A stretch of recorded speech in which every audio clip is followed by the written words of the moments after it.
6 তাৰিখে ব্লেছিংছৰ নাম্বাৰ হয় 6 তাৰিখটো আমি ভেনাছৰ নাম্বাৰ ন তো ভেনাছ আমি ৰিলেট কৰো মা লক্ষ্মীৰ লগত গতিকে নৰমালি 6 তাৰিখে জন্ম হলে আমাৰ সকলোৰে ভালে লাগে যে এটলিষ্ট নাম্বাৰত আমি ভাল কিবা এটা পাইছো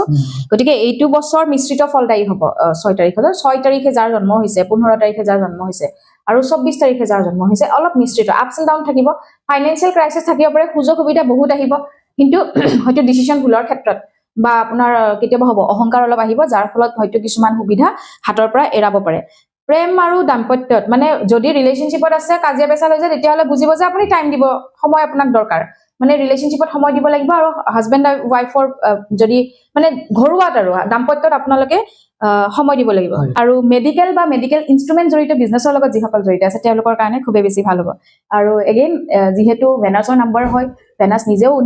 নিয়মানুবাদিতা খুব বেছি ডিসিপ্লিন মেইনটেইন কৰি চলে শুভ ভেনাছে গতিকে ডিসিপ্লিন মেইনটেইন কৰি চলক আৰু জীৱনত উন্নতি লাভ কৰিব পাৰিব যিসকলে ধৰক গুৱাহাটীত থাকে তেওঁলোকে